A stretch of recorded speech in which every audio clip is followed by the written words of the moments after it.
আজকের এই প্রতিবেদনে তোমরা জানতে পারবে মাধ্যমিক ও উচ্চ মাধ্যমিক পাস করলে কোন কোন 100% স্কলারশিপ গুলো পাওয়া যাবে। আমি মূলত এই ভিডিওর মাধ্যমে এই প্রতিবেদনে তোমাদেরকে 6টি স্কলারশিপের কথা বলবো, তার মধ্যে 5টি 100% টাকা পাওয়া যায়। কোনোভাবে যে টাকা লস হওয়ার কোনো চান্স থাকে না, অ্যাপ্লিকেশন করলেই তোমরা 100% টাকা পেয়ে যাবে, এমন 5টি স্কলারশিপের কথা বলবো। এবং কবে শুরু হচ্ছে সেই স্কলারশিপ, কোন কোর্সের জন্য কত টাকা পাওয়া যায়, কবে থেকে অ্যাপ্লিকেশন করা যাবে, কবে তোমাদের অ্যাকাউন্টে টাকা ঢুকবে, সমস্ত ইনফরমেশন দিয়ে দেবো এই প্রতিবেদনের মাধ্যমে। এবং 6 নম্বরে বলবো কিছু নন গভর্নমেন্ট স্কলারশিপ রয়েছে যেগুলো তোমরা অ্যাপ্লিকেশন করতে পারো, তবে টাকা ঢুকবে কিনা তোমাদের অ্যাকাউন্টে সেটা কিন্তু পুরোটাই তাদের ওপরে, তাদের বিচার বিশ্লেষণের ওপরে নির্ভর করে। কিন্তু 5টি স্কলারশিপ তোমাদের 100% তোমরা যে টাকা তোমাদের অ্যাকাউন্টে পেয়ে যেতে পারো মাধ্যমিক ও উচ্চ মাধ্যমিক পাস করলেই। চলো তোমাদেরকে একে একে সমস্ত ইনফরমেশন তোমাদের দিয়ে দেবো। তবে তার আগে তোমরা সুরজিৎ একাডেমি ইউটিউব চ্যানেলকে সাবস্ক্রাইব করে রাখো, নোটিফিকেশন বেল বাটন অন করে দাও এবং এই স্কলারশিপ সংক্রান্ত গুরুত্বপূর্ণ প্রতিবেদন তোমার বন্ধু বান্ধবদের শেয়ার করে সবাইকে জানাতে সাহায্য করো। প্রথমে আমি তোমাদেরকে Swami Vivekananda merit cum main স্কলারশিপের কথা বলবো। মাধ্যমিক এবং উচ্চ মাধ্যমিক উভয় যারা পাস করেছো প্রত্যেকের জন্য বলবো, তোমরা মনোযোগ সহকারে শুনবে। প্রথমে মাধ্যমিক বলবো এবং ঠিক তারপরে উচ্চ মাধ্যমিক বলবো। যারা মাধ্যমিক পাস করেছো 2025 সালে, তোমরা প্রত্যেকে একাদশ শ্রেণীতে তোমরা অ্যাডমিশন নেবে। সেটা সায়েন্স হতে পারে, কমার্স হতে পারে, আর্টস হতে পারে। তোমরা অ্যাডমিশন নেওয়ার পরেই এই স্বামী বিবেকানন্দ স্কলারশিপে অ্যাপ্লিকেশন করতে পারবে। এই মুহূর্তে কিন্তু এই অ্যাপ্লিকেশন করা যাবে না, তার কারণ এখনো অ্যাডমিশন হওয়ার প্রসেস এখনো কিন্তু স্কুলে শুরু হয়নি সমস্ত স্কুলে। সে কারণে এই স্বামী বিবেকানন্দ স্কলারশিপের যে অ্যাপ্লিকেশন করার যে টাইম, সেটা কিন্তু জুলাই মাসের দিকে এই পোর্টালটা ওপেন করে দেওয়া হয়। শুধুমাত্র 11 এবং 12 যারা নিউ এবং যারা রিনিউয়াল অ্যাপ্লিকেশন করবে তাদের জন্য মূলত জুলাইতেই এই অ্যাপ্লিকেশন পোর্টালটি, এই স্বামী বিবেকানন্দ স্কলারশিপ পোর্টালটি খুলে দেওয়া হয়। অতএব প্রথম কাজ হচ্ছে তোমাদেরকে একাদশ শ্রেণীতে অ্যাডমিশন নিতে হবে এবং তারপরে তোমাদেরকে এখানে অ্যাপ্লাই করতে হবে। এবারে এই স্বামী বিবেকানন্দ স্কলারশিপে অ্যাপ্লাই করার জন্য যে ক্রাইটেরিয়া গুলো রয়েছে, প্রথমত তোমাকে মাধ্যমিকে 60% নাম্বার পেতে হবে। অবশ্যই তোমাদের 60% নাম্বার অবশ্যই থাকতে হবে, তবেই তোমরা এই স্কলারশিপে আবেদন করতে পারবে। 2 নম্বরে এই SVMCM স্কলারশিপ পাওয়ার জন্য তোমাদের ফ্যামিলি ইনকাম অ্যানুয়ালি 2.5 লক্ষ টাকার কম হতে হবে। 2.5 লক্ষ টাকার কম থাকলেই তুমি এই স্কলারশিপে আবেদন করতে পারবে। ফ্যামিলি ইনকাম 2.5 লক্ষ টাকার কম হতে হবে। এবারে আমি তোমাদেরকে বলে দেবো যে কত টাকা তোমরা পাবে। যারা মাধ্যমিক পাস করে একাদশ শ্রেণীতে যারা ভর্তি হবে, সেটা হতে পারে সায়েন্স, হতে পারে কমার্স, হতে পারে আর্টস, তার জন্য তোমরা মান্থলি 1000 টাকা করে হিসেব করে ইয়ারলি তোমরা 12,000 টাকা এট এ টাইম তোমাদের অ্যাকাউন্টে ক্রেডিট হয়ে যাবে। এবং তোমরা যারা একাদশ শ্রেণীতে যারা অ্যাপ্লিকেশনটি করবে, তোমরা একাদশ শ্রেণীতে পড়তেই 12,000 টাকার বেনিফিট পাচ্ছ। এবং তোমরা যখন একাদশ শ্রেণী পাস করে আবার যখন দ্বাদশ শ্রেণীতে তোমরা অ্যাডমিশন হবে, তখন একইভাবে 60% নাম্বার নিয়ে যদি তুমি পাস করতে পারো, সেক্ষেত্রে তোমার আবারও রেনুয়াল করলে 12,000 টাকা তোমার অ্যাকাউন্টে ক্রেডিট হয়ে যাবে। অতএব SVMCM স্কলারশিপে একাদশ শ্রেণী এবং দ্বাদশ শ্রেণীর জন্য 24,000 টাকা 2 বছরে তোমরা পেয়ে যেতে পারো। এবারে তোমাদের বলে দেবো এই স্কলারশিপে আবেদন করার জন্য কি কি ডকুমেন্টস প্রয়োজন। প্রথমত তোমার মাধ্যমিকের সমস্ত ডকুমেন্টস, অ্যাডমিট, মার্কশিট, সার্টিফিকেট প্রয়োজন হবে। আধার কার্ড, ইনকাম সার্টিফিকেট, ওই যেটা বললাম 2.5 লক্ষ টাকার কম হতে হবে income yearly, family income, bank account, passbook, photo signature এবং অ্যাডমিশন রিসিপ্ট কপি। এই কয়েকটি ডকুমেন্টস নিয়ে তোমাদেরকে আবেদন করতে হবে। তবে এই আবেদন শুরু হবে ঠিক জুলাই মাসের দিকে শুরু হওয়ার সম্ভাবনা, কারণ জুনে তোমরা সকলে অ্যাডমিশন হয়ে যাবে এবং জুলাইতে এই পোর্টাল ওপেন করে দেওয়া হবে। এতক্ষণ যেটা বললাম মাধ্যমিক যারা পাস আউট তাদের জন্য এই স্বামী বিবেকানন্দ স্কলারশিপ পোর্টাল স্কলারশিপের বিষয়। এবারে বলবো যারা উচ্চ মাধ্যমিক পাস আউট তাদের জন্য এই স্বামী বিবেকানন্দ স্কলারশিপ থেকে কি ধরনের বেনিফিট পাওয়া যায়। প্রথমত যারা উচ্চ মাধ্যমিক পাস করেছো তোমাদেরকেও একইভাবে 60% নাম্বার নিয়ে পাস আউট হতে হবে, তবে এই স্কলারশিপে আবেদন করতে পারবে। এটা 1 নম্বর। 2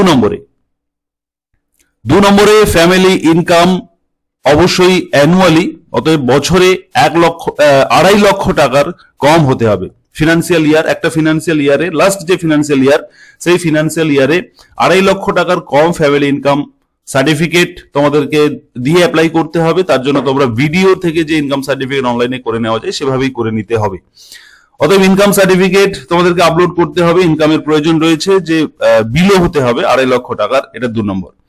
3 নম্বরে যেটা বলবো যে কোন কোর্সের জন্য কত টাকা। অতএব উচ্চ মাধ্যমিক পাস করার পরে যারা ইউজি আর্টস, অতএব আন্ডার গ্রাজুয়েশন আর্টসে যারা কলেজে অ্যাডমিশন নেবে আর্টস সাবজেক্টে বা আর্টস স্ট্রিমে, তারা 60% তো অবশ্যই উচ্চ মাধ্যমিকে থাকতে হবে। তাহলে তোমরা 1000 টাকা করে মান্থলি হিসেবে এট এ টাইম 12,000 টাকা, 12 মাসে 12,000 টাকা তোমাদের অ্যাকাউন্টে যাবে।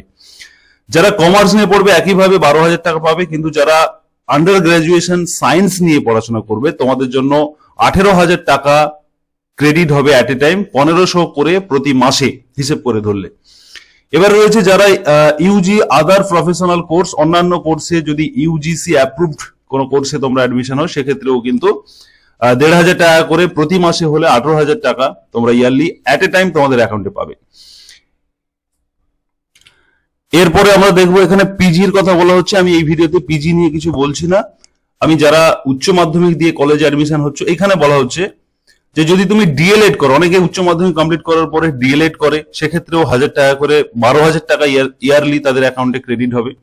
যারা ইউজি ইঞ্জিনিয়ারিং করছে, এই ধরনের কোর্স ইঞ্জিনিয়ারিং কোর্সে যারা অ্যাডমিশন নিয়েছে তাদের কিন্তু 5,000 টাকা করে প্রতি মাসে, অতএব 12×5 = 60,000 টাকা ইয়ারলি তাদের অ্যাকাউন্টে ক্রেডিট হয়ে যাবে। অতএব যারা উচ্চ মাধ্যমিক দেওয়ার পরে ইঞ্জিনিয়ারিং পড়বে তারা যে 4 বছরের যে কোর্স, সেই কোর্সের জন্য কিন্তু প্রতি বছর 60,000 টাকা করে তারা কিন্তু প্রতি বছর রেনুয়াল করে করে এই 60,000 টাকা করে প্রতি বছর পেয়ে যায় ইঞ্জিনিয়ারিং যারা করবে। অতএব সেটা যেহেতু অনেকটা খরচের কোর্স রয়েছে, মানে এক্সপেন্সিবল কোর্স রয়েছে, সেক্ষেত্রে কিন্তু স্কলারশিপটা অনেক বেশি দেওয়া হয়। এবারে যারা পলিটেকনিক করবে তাদেরও একইভাবে 1,500 টাকা করে 18,000 টাকা পাবে। এছাড়া ইউজি মেডিকেল ডিগ্রি যারা করছে সেক্ষেত্রে মানে এইচএস দেওয়ার পরে যারা মেডিকেলে পড়াশোনা করবে তাদের ক্ষেত্রেও একইভাবে কিন্তু 18,000 টাকা এবং 60,000 টাকা ইয়ারলি তাদের অ্যাকাউন্টে কিন্তু এই স্কলারশিপ থেকে 100% পাওয়া যায়, 100% পাওয়া যায়। যারা পড়াশোনা করছে, যারা অ্যাপ্লাই করেছে তারা প্রত্যেকেই পারছে। অতএব এটা অনেকের মনে হবে যে 12,000 টাকা তোমরা অনেকে জানো, কিন্তু 60,000 টাকা করে যে পাওয়া যেতে পারে, অবশ্যই পাওয়া যেতে পারে, এটা হয়ে থাকে। এগুলো 100% স্কলারশিপের কথা আমি বলছি। এই স্কলারশিপে আবেদন করার জন্য উচ্চ মাধ্যমিক পাস আউট স্টুডেন্টসদের জন্য একই ডকুমেন্টস প্রয়োজন হবে। তোমাদের উচ্চ মাধ্যমিকের সমস্ত যে একাডেমিক ডকুমেন্টস রয়েছে, অ্যাডমিট, মার্কশিট, সার্টিফিকেট এবং তার সঙ্গে সঙ্গে মাধ্যমিকের মার্কশিটটাও প্রয়োজন হয়। আধার কার্ড প্রয়োজন হবে, ইনকাম সার্টিফিকেট প্রয়োজন হবে, 2.5 লক্ষ টাকার কম অ্যানুয়ালি ইনকাম হতে হবে, ব্যাংকের পাসবই থাকতে হবে, মানে আপলোড করতে হবে অ্যাপ্লিকেশন সময়, ফটো সাইন দিতে হবে এবং অ্যাডমিশন রিসিপ্ট কপি। তুমি যে কলেজে অ্যাডমিশন নিয়েছো বা কোন কোর্সে অ্যাডমিশন নিয়েছো উচ্চ মাধ্যমিক পাস করার পরে তার কিন্তু ডকুমেন্ট দিয়ে অ্যাপ্লিকেশন করতে হবে। অতএব উচ্চ মাধ্যমিক যারা তাদের কিন্তু স্বামী বিবেকানন্দ স্কলারশিপ এবং মাধ্যমিক যারা তাদের স্বামী বিবেকানন্দ স্কলারশিপ সম্পর্কে ব্যাপারটা আমি ক্লিয়ার করেছি। এবারে আসবো নবান্ন স্কলারশিপ। যেটাকে বলা হচ্ছে যে চিফ মিনিস্টার রিলিফ ফান্ড।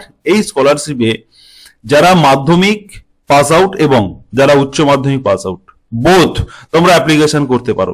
তবে এই স্কলারশিপের ক্ষেত্রে যারা 53% নাম্বার পেয়ে যারা মাধ্যমিক এবং উচ্চ মাধ্যমিক পাস করেছে, আবার বলছি 53% নাম্বার পেয়ে বেশি, 53% এর বেশি এবং 60 কম, অতএব 53 থেকে 59 পর্যন্ত যাদের পার্সেন্টেজ রয়েছে তারাই এই নবান্ন বা চিফ মিনিস্টার রিলিফ ফান্ড এই পোর্টালে তারা অ্যাপ্লিকেশন করতে পারবে। এখন অনলাইন সিস্টেম হয়ে গেছে, আগে ডকুমেন্টসটা জমা দিয়ে আসতে হতো নবান্নতে, এখন কিন্তু অনলাইনে করা যায়। অতএব তাদের ক্ষেত্রে কিন্তু 10,000 টাকা তারা এই স্কলারশিপ থেকে, অতএব নবান্ন স্কলারশিপ থেকে কিন্তু 10,000 টাকা পাওয়া যাবে। কারণ এখানে তো পার্সেন্টেজটা কম, মাত্র 53% নাম্বারে যেহেতু এই স্কলারশিপ দিচ্ছে, যে কারণে কিন্তু অ্যামাউন্টের পরিমাণটা কম। অতএব এটাও কিন্তু 100% স্কলারশিপ অ্যাপ্লাই করলে যারা স্বামী বিবেকানন্দ স্কলারশিপে আবেদন করতে যারা পারবে না তারা কিন্তু এই স্কলারশিপে আবেদন করতে পারে। তবে 53 থেকে 59% পর্যন্ত যদি তার মাধ্যমিক এবং উচ্চ মাধ্যমিকে পার্সেন্টেজ থাকে, তবে এক্ষেত্রে একই ডকুমেন্টস গুলো প্রয়োজন হয়। এই ডকুমেন্টস গুলো যেগুলো আমি স্বামী বিবেকানন্দের ক্ষেত্রে বললাম, এখানেও কিন্তু একইভাবে এই সমস্ত ডকুমেন্টস প্রয়োজন হবে এবং এর একটা প্রফর্মা পিডিএফ ফর্ম রয়েছে, সেই ফর্মটা ফিল আপ করে নির্দিষ্ট অথরিটির কাছ থেকে সিগনেচার করে অ্যাটেস্টেড করে ডকুমেন্টগুলো এখানে অ্যাপ্লিকেশন করার সময় সাবমিট করে দিতে হয়। এবারে আসবো ওএসসি স্কলারশিপ। ওএসসি স্কলারশিপ যারা মাধ্যমিক পাস করে যারা একাদশ শ্রেণীতে যারা অ্যাডমিশন নিচ্ছ তাদের জন্য এই ওএসসি স্কলারশিপটাকে বলা হচ্ছে পোস্ট ম্যাট্রিক স্কলারশিপ। এটাও কিন্তু গভর্নমেন্ট স্কলারশিপ, এখানে দেখতেই পাচ্ছ গভর্নমেন্ট অফ ওয়েস্ট বেঙ্গল থেকে স্কলারশিপ দেওয়া হয়। তবে এই স্কলারশিপের জন্য কিন্তু অবশ্যই এসটি ওবিসি হতে হবে, জেনারেল না এই স্কলারশিপ পাবে না। এই স্কলারশিপ পাওয়ার জন্য কোনো পার্সেন্টেজের প্রয়োজন হয় না, অ্যাডমিশন হলেই একাদশ শ্রেণীতে যদি তুমি অ্যাডমিশন হয়ে যাও মাধ্যমিক পাসের পরে এবং তোমার যদি অ্যাডমিশন হয়ে যাও এবং তোমার যদি এসসি এসটি ওবিসি এই তিনটের মধ্যে যে কোনো একটি যদি তুমি ক্যাটাগরির হয়ে থাকো সেক্ষেত্রে এই স্কলারশিপ পাওয়া যাবে। অতএব এই স্কলারশিপের জন্য যারা হোস্টেলে থেকে যারা পড়াশোনা করবে তোমাদের প্রায় 10,000 টাকারও বেশি এখানে স্কলারশিপ দেওয়া হয় যারা হোস্টেলে থেকে পড়াশোনা, যারা হোস্টেলার, এবং যারা নন হোস্টেলার বা ডে স্কলার তারা কিন্তু ওই 4,000 টাকা সামথিং একটা স্কলারশিপ অ্যামাউন্ট তোমাদের ইয়ারলি অ্যাকাউন্টে ক্রেডিট করে দেওয়া হবে এই ওএসসি স্কলারশিপ থেকে। এবং যারা উচ্চ মাধ্যমিক দিয়ে যারা কলেজে অ্যাডমিশন হয়ে যাবে তোমাদের জন্যও কিন্তু সেম এসসি এসটি ওবিসি হতে হবে এবং তার সঙ্গে সঙ্গে তোমরা যদি একইভাবে কলেজে অ্যাডমিশন নাও সেক্ষেত্রে তোমাদের 10,000-এর বেশি, এবং যারা হচ্ছে হোস্টেলে থাকো তোমাদের 10,000-এর বেশি টাকা তোমাদের পেমেন্ট হবে। এখানে কিন্তু পার্টিকুলার কোনো অ্যামাউন্ট নেই, এটা প্রতি বছর বিভিন্ন ক্যালকুলেশন অনুযায়ী কমা বাড়া হয়ে থাকে। সেক্ষেত্রে তোমরা 10,000 টাকার বেশি পেতে পারো যারা হোস্টেল থাকো, এবং যারা নন হোস্টেলার বা ডে স্কলার তাদের ক্ষেত্রে কিন্তু ওই 4-4,500 টাকা মতো একটা অ্যামাউন্ট এই ওএসসি স্কলারশিপ থেকে পাওয়া যায়। এক্ষেত্রে বিশেষ কিছু ক্রাইটেরিয়া প্রয়োজন বলতে যে এখানে পার্সেন্টেজের প্রয়োজন নেই, তবে এসসি এসটি হতে হবে এবং ইনকামের একটা ব্যাপার রয়েছে, ইনকাম সার্টিফিকেট তোমাদেরকে শো করাতে হবে। ওই 2 লাখ কিংবা 2.5 লাখের মধ্যে ফ্যামিলি ইনকাম থাকলেই এই ওএসসি স্কলারশিপে অ্যাপ্লিকেশন করা যাবে। তোমাদের বোঝার সুবিধার্থে আমি তোমাদেরকে দিয়েই দিচ্ছি যে এখানে দেখতে পাচ্ছ যে post matric scholarship for under graduate, অর্থাৎ যারা উচ্চ মাধ্যমিক পাস করে যারা কলেজে অ্যাডমিশন নেবে তোমাদের জন্য, যারা হোস্টেলে তারা প্রতি মাসে 750 করে হলে তোমরা প্রায় 9,000 টাকা হচ্ছে, এবং প্রতি মাসে 300 টাকা করে হলে 12×3 = 3600 টাকা হচ্ছে যারা ডে স্কলার বা যারা হোস্টেলে থাকো না তাদের জন্য। এখানে আমি কিন্তু অ্যামাউন্টটা তোমাদের দেখিয়ে দিলাম, এখানে কিন্তু এরকম রয়েছে। আর যারা মাধ্যমিক দিয়ে যারা অ্যাডমিশন নিচ্ছ 11-এ তোমাদের জন্য তো বলেই দিলাম 10,000 হোস্টেলার এবং ওই 3,000 সামথিং যারা নন হোস্টেলার। এরপরে আমি তোমাদেরকে বলবো যে যারা ঐক্যশ্রী, অর্থাৎ West Bengal minorities development and finance corporation, যারা ঐক্যশ্রী পশ্চিমবঙ্গ সংখ্যালঘু ছাত্রদের জন্য, ছাত্রছাত্রীদের জন্য এই ঐক্যশ্রী পোর্টাল রয়েছে, এখান থেকেও অ্যাপ্লিকেশন করা যাবে। যারা তোমরা মাধ্যমিক পাস করবে 60% নাম্বার নিয়ে এবং যারা মাইনরিটি সম্প্রদায়ের সেই সমস্ত স্টুডেন্টরা শুধুমাত্র ফিনান্স এই অ্যাপ্লিকেশন করতে পারবে। অতএব আমি বলেই দিই, যারা মুসলিম, যারা খ্রিস্টান বা যারা মাইনরিটি হয়ে থাকে যে সমস্ত রিলিজিয়ান গুলো, সেই সমস্ত রিলিজিয়ানের বা ধর্মের স্টুডেন্টসরা এই স্কলারশিপে আবেদন করতে পারবে। এখানে কিন্তু হিন্দুরা করতে পারবে না। হিন্দুদের জন্য যেটা আমি আগেই বলেছি, এই স্কলারশিপ, এই যে Swami Vivekananda merit cum means scholarship যে অফিসিয়াল মেন সাইট, এখান থেকে হিন্দুরা করবে, এবং যারা মুসলমান বা সংখ্যালঘু যারা, তাদের কিন্তু এই ঐক্যশ্রী পোর্টাল থেকে তাদেরকে অ্যাপ্লিকেশন করতে হবে। এখান থেকে অ্যাপ্লিকেশন করলে অটোমেটিক অ্যাপ্লিকেশন করতে করতে অপশন চলে আসবে যে Swami Vivekananda merit cum means scholarship, সেটা চুজ করে অ্যাপ্লিকেশনটা সাবমিট করতে হবে। সেম প্রসেস, সেম ডকুমেন্টস প্রয়োজন হবে, এখান থেকেও পাওয়া যায়। তবে এখানে কিন্তু ক্রাইটেরিয়া একটাই যে মাইনরিটি হলেই তারা এই স্কলারশিপে, সেটা মাধ্যমিক পাস আউট অথবা উচ্চ মাধ্যমিক pass out, both pass out স্টুডেন্টসরা এই ঐক্যশ্রী পোর্টাল থেকে তারা কিন্তু আবেদন করতে পারে। এখান থেকেও কিন্তু 100% স্কলারশিপ পাওয়া যায়। আমি এতক্ষণ যে 4টে স্কলারশিপ বললাম, একে বললাম যে স্বামী বিবেকানন্দ স্কলারশিপ, 2-এ বললাম নবান্ন স্কলারশিপ, 3-এ বললাম ওএসসি স্কলারশিপ এবং 4-এ বললাম ঐক্যশ্রী স্কলারশিপ। এই 4টি স্কলারশিপ অ্যাপ্লিকেশন যারা করবে এবং ক্রাইটেরিয়া যা বললাম তা মেনে যারা অ্যাপ্লিকেশন করবে তাদের অ্যাকাউন্টে 100% কিন্তু টাকা ক্রেডিট হয়। এগুলো প্রত্যেকটাই সরকারি স্কলারশিপ। এবারে আমি যেটা বলবো যে কন্যাশ্রী, এটা শুধুমাত্র মেয়েদের ক্ষেত্রে। যারা মাধ্যমিক পাস করেছো তারা তো K1 পাচ্ছো, 18 বছর প্লাস হয়ে গেলে তারপরে K2 পাবে, এবং গ্রাজুয়েশন কমপ্লিট করার পরে যখন তোমরা পিজি বা পোস্ট গ্রাজুয়েশন MA তে অ্যাডমিশন হবে বা এমএসসি তে অ্যাডমিশন হবে, অতএব পিজি যাকে বলা হচ্ছে পোস্ট গ্রাজুয়েশন অ্যাডমিশন হবে, তোমরা তখন K3 পাবে। অতএব K1 K2 K3 এটাও কিন্তু 100% স্কলারশিপ, এটাও 100% পাওয়া যায়। শুধুমাত্র মেয়েরা এই স্কলারশিপ পেয়ে থাকবে। অতএব যারা উচ্চ মাধ্যমিক পাস করে কলেজে অ্যাডমিশন নিচ্ছ, তোমাদের যদি 18 বছর প্লাস বয়স হয়ে থাকে তাহলে সেক্ষেত্রে তুমি 25,000 টাকা পাবে। অতএব মেয়েদের ক্ষেত্রে যদি একটা মেয়ে 60% নাম্বার পেয়ে পাস করে, তাহলে সে স্বামী বিবেকানন্দ স্কলারশিপ পাচ্ছে। আমি যেমন অ্যামাউন্ট বললাম তার কোর্স অনুযায়ী, তার ক্যাটাগরি অনুযায়ী সে পাচ্ছে, এবং ঠিক একই মেয়ে সে স্বামী বিবেকানন্দ পাচ্ছে এবং কন্যাশ্রীটাও কিন্তু পাচ্ছে। অতএব অনেকগুলো টাকা মেয়েদের ক্ষেত্রে কিন্তু স্কলারশিপ পাওয়ার সম্ভাবনা থাকবে। এবারে আমি যেটা বলবো সেটা হচ্ছে বিভিন্ন বেসরকারি স্কলারশিপ গুলো থাকে, যেমন বিভিন্ন ব্যাংকের HDFC scholarship, SBI scholarship, tata scholarship, বিভিন্ন বেসরকারি স্কলারশিপ গুলো থাকে, সেগুলো তোমাদেরকে খোঁজ নিয়ে অ্যাপ্লিকেশন করতে হবে। তবে এই সমস্ত স্কলারশিপ কিন্তু পাওয়াটা খুবই কষ্টকর, সবাই পায় না। এরা একটা লিমিটেড স্টুডেন্টসদেরকে এরা এই স্কলারশিপ গুলো, বেসরকারি স্কলারশিপ গুলো এরা দিয়ে থাকে, এবং অত্যন্ত ভালো নাম্বার থাকলে তবেই এই স্কলারশিপ গুলো পাওয়া যায়। খুব ভালো নাম্বার থাকলে, টপার যারা হয়ে থাকে মূলত, তাদের ক্ষেত্রে এরকম হয়। তোমরা সেটা স্কলারশিপ গুলো সার্চ করে তোমরা অ্যাপ্লিকেশন করতে পারো। HDFC স্কলারশিপ হয়ে থাকে, টাটা স্কলারশিপ হয়ে থাকে, এরকম একাধিক বিভিন্ন ব্যাংকিং স্কলারশিপ হয়ে থাকে, সেগুলো তোমরা কিন্তু অ্যাপ্লিকেশন করতে পারবে। তবে এখানে কিন্তু এই বিভিন্ন যে বেসরকারি স্কলারশিপ বলছি, এখানে কিন্তু টাকা পাওয়ার চান্সেস 100% নয়, বাট আর বাকি যেগুলো বলেছি সেগুলোতে তোমরা 100% এই স্কলারশিপ বেনিফিট পেতে পারো। অতএব তোমাদের যদি আরো কিছু জানার থাকে অবশ্যই কমেন্ট সেকশন খোলা রয়েছে, তোমরা কমেন্ট সেকশনে তোমাদের বক্তব্য লিখে জানাও। তবে ভিডিওটা মনোযোগ সহকারে পুরোটা কমপ্লিট করলেই কিন্তু তোমাদের সমস্ত ডাউট ক্লিয়ার হয়ে যাবে। যদি তোমরা ভিডিওটা কমপ্লিট না দেখেই যদি কোশ্চেন করতে থাকো, সেক্ষেত্রে কিন্তু রিপ্লাই দেওয়াটা মুশকিল। আগে তোমরা ভালো করে মনোযোগ সহকারে ভিডিওটা শুনবে, জানবে, বুঝবে, তারপরে যদি তোমাদের কোথাও ডাউট থাকে তখন কমেন্ট করো। আর এই ভিডিওটি তোমার বন্ধু বান্ধবদের শেয়ার করে সবাইকে জানাতে সাহায্য করবে, এবং সাবস্ক্রাইব, নোটিফিকেশন বেল বাটন অবশ্যই অন করে রাখবে। ধন্যবাদ।